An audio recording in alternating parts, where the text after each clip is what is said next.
Hi, welcome back to the channel. Today we're going to do a tier list video for some psychic tech options.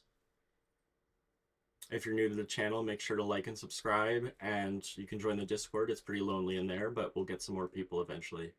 So starting off with Etelly, I think this is a mandatory 3 of in any psychic deck, punk or otherwise.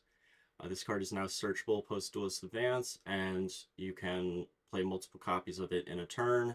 It's a great starter, you have to play it. Next up, we have Serene Psychic Girl. I think this is borderline must play. It does lock you into the extra deck after activation into psychic monsters from the extra deck, so that's a little awkward sometimes, but if you're doing the combos correctly, even in a Fiendsmith build, you should be going into this after you do your Fiendsmith combo. And then in any pure build, you must play this card. Next up is Mind Procedure. I think this is also a must play. This card searches any of your teleport, quick play, or normal spells, and I think this card at 3 is great. It also has an effect where if it's banished, you can pay 1,000 to special summon it, but you can't use both effects in one turn. If you could, that would be super broken. Next, we have Psyblocker. So Psyblocker is an interesting card. I think it's pretty good. I would put it in interesting tech. You can loop this card multiple times, declare multiple monsters. I wouldn't play it in the main deck, but as a side deck option, I think it's worth considering. It's sort of like a sales ban, except that it's not once per turn, and it's a body. Next up, we have Silent Psychic Magician. This card is also a must play. It does lock you into the extra deck for psychic monsters after you use its effects, but it's key to synchro climbing into things like your Psychic Blaster MK2 or your Jirai Shin. Any of your big boss monsters, this card is key to getting into. So next we have Primite Roar. So this card is a functional extender. I don't think it's that good. It's maybe an interesting tech. It goes along with this level 3 Psychic Normal monster, which is new. It is a tuner and it is wind. You could still play something like Dominus Purge if you play this card. The problem is, even if you draw the Roar, this is not a one-card starter. Maybe in a pure build where you're playing something like Parallel Teleport, this could be nice, because it immediately gets this into the graveyard for your Primate Roar. Another interesting consideration is that this card can get out your Psyframe Driver, and so you could banish a normal summon with less than 2,500 attack instead of just a monster with this card only has 800 attack, so it doesn't synergize super well with the Roar. Primite Lordly Load, I think, is meh. You don't want your normal summon used on Barrel, and Drill Beam is just often not going to be live. So I think I'd rather play Roar with the normal monster. Next up is Hushed Psychic Cleric. This card is very good. It's a generic extender level 3 non-tuner. You can special summon it if you control a psychic monster. I think this is better than something like Tracker and Wielder, which require a level 3, and often in your combo you're going to have the rank 8 on board, which is a Psychic, but you won't necessarily have a 3 to use these as extenders. So I would much rather search this off the Punk Jam Dragon Drive than a Tracker or a Wielder, so I'm going to put these in meh. Next is Prototype Psychic Blaster. I think this card is very good. I would put it at the top of good. And the reason is because it can summon from hand or banished, and then it also can summon itself from grave. So effectively, if you have any way to play, this is 2 bodies. It's level 6, so this plus a level 3 tuner gets you into your Blaster MK2. And then also, if you're playing something like Lambda, because it banishes itself when it leaves the field after getting specialed by its own effect, you can trigger the Lambda to search in the end phase. So I think this card is great.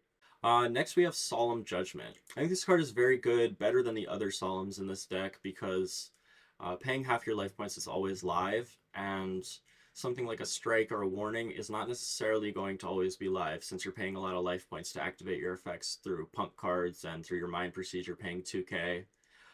So I think Solemn Judgment is a definite side deck card over something like Strike or Warning. Another card that I think is similar to Solemn Judgment is Mind Over Matter. You contribute a psychic monster to negate something just like a Solemn Judgment. I don't think this is quite as good. I'm going to put it in meh because you'd just rather pay half of your life points. This is always live, whereas this requires you to get rid of a body. And I just don't think that's worth it. Next up is Nian Nian. I think this card is good. It sometimes conflicts with summoning your Lambda later on in the combo, but usually you can get the Lambda out before triggering the Nian Nian effect, and this just counts as an extra body because you're summoning a lot of level 3s. We have Gold Pride Rollerballer and the Continuous Spell. I think this is okay. I would definitely put the Rollerballer over the uh, Continuous Spell because the Rollerballer is a free special summon level 5 non-tuner psychic. If your life points are lower than your opponent's, this is often true. However, it does nothing by itself, so it's kind of a brick. And then this just is able to search your Gold Pride. There's a world where I would consider playing a Gold Pride build of the Psychic cards, but because you're locked in the extra deck so often, I just don't think that it is super viable. Next up is Lambda. Lambda, I think, is borderline must play. In a pure or punk build, I think you're for sure playing this card. You just have no reason not to search a Delta or a Gamma in the end phase. It's super free in your mainline combo. In Fiendsmith, I think this is maybe at the bottom of good because you usually rather convert your 2 bodies into a Moon of the Closed Heaven.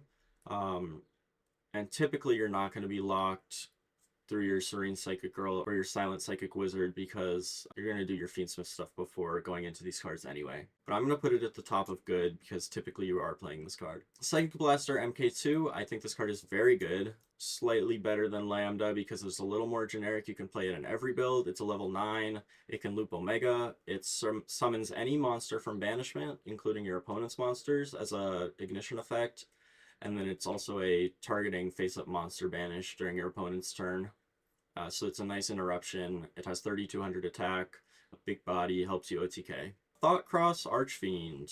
This card is good. It comes up in some of your mainline combos. Definitely consider this in your extra deck. Even if you're playing something like Dominus Purge, I think going first, it comes up often enough that you would like to play it. And you have some space in your extra deck unless you're playing Fiendsmith cards. So I think this card deserves a spot in good. Omega is not a must play. Ripping cards from your opponent's hand is good. However, it's not consistent. You'd usually rather convert 2 bodies that can make an 8 into something like your Jam Dragon Drive or a Thoughtcross Archfiend to extend.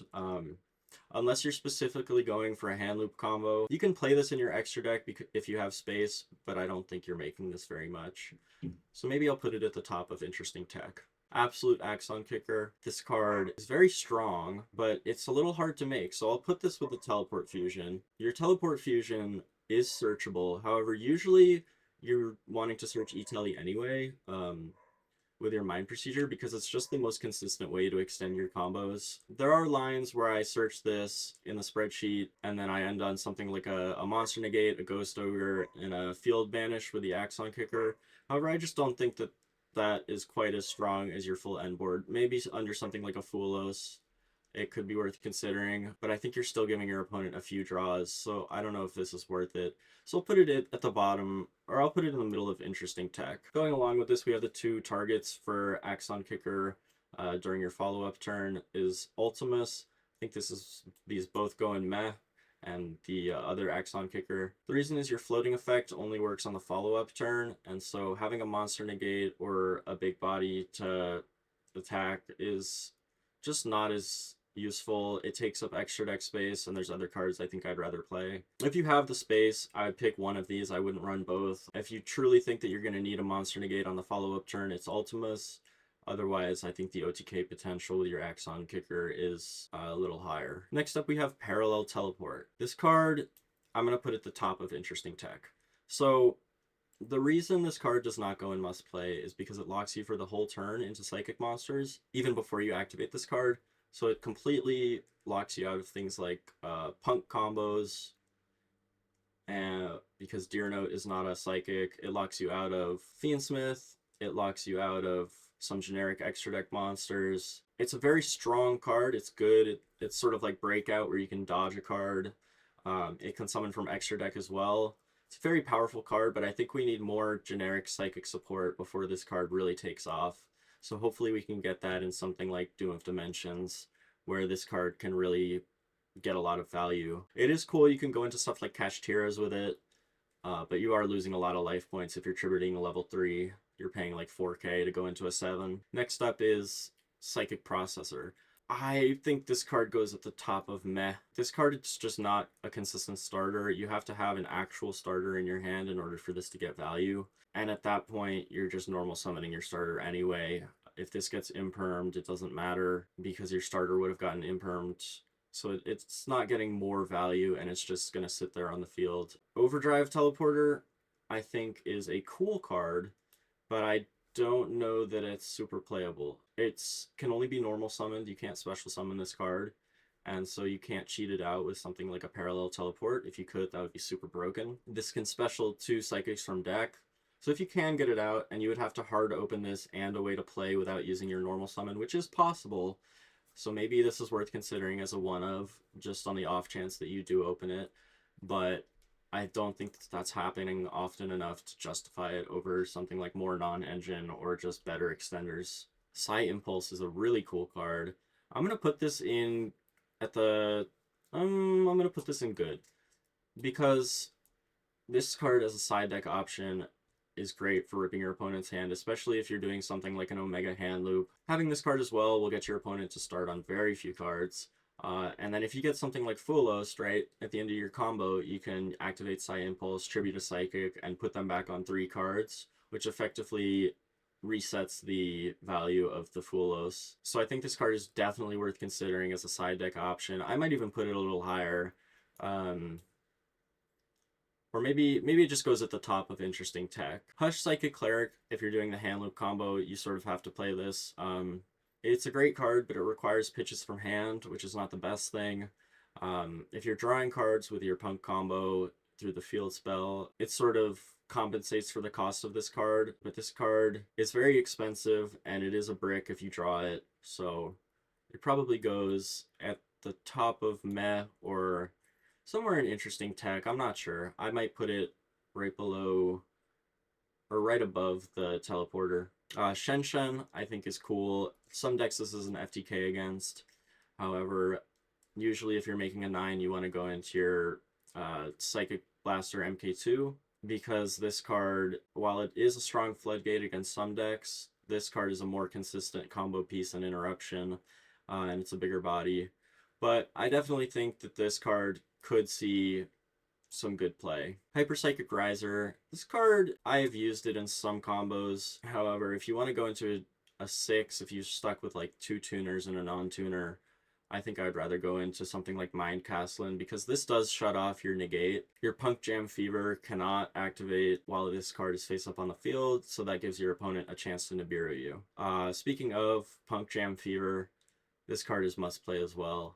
This card is your check to Nibiru, and if you can make it with 2 8s, it's also a draw. If they don't have Nib, it is still a monster negate on your opponent's turn, quick effect. So I think you have to play this in any build. It's so easy to make. You can overlay it on top of your Punk Jam Dragon Drive, and it just does a great job at checking Nibiru and helps you combo more freely. Brain Research Lab, I think, is a cool card, but I don't think it's very good. It gives you an extra normal summon, but it's not really searchable except through terraforming, and I don't really want to play 4 copies of this card because it's not a starter by itself. It's another card sort of like Teleporter, where if you draw it, it's good, but you have to draw it with a way to play, and so I don't think that justifies a slot in your main deck. Zeta is interesting, but I don't think it's very good. You're just not making this often enough to justify a spot in the extra deck. And we have our last 2 cards, this little brain control package. I think this has some potential. I haven't tested it that much, but this card searches brain control, and then you can, when it's sent to the grave, you can special it to your opponent's field, so you can grab it with the brain control. It's a tuner, and it can also level modulate a monster on the field. So I think this has great potential, but I still need to work on figuring out what exactly I can do with it. And that is the end of the tier list. Thanks so much for watching. If you think I missed any cards or there's anything specific you'd like me to go over, please let me know in the comments. I definitely love responding to comments, and join the Discord, and I'll see you soon.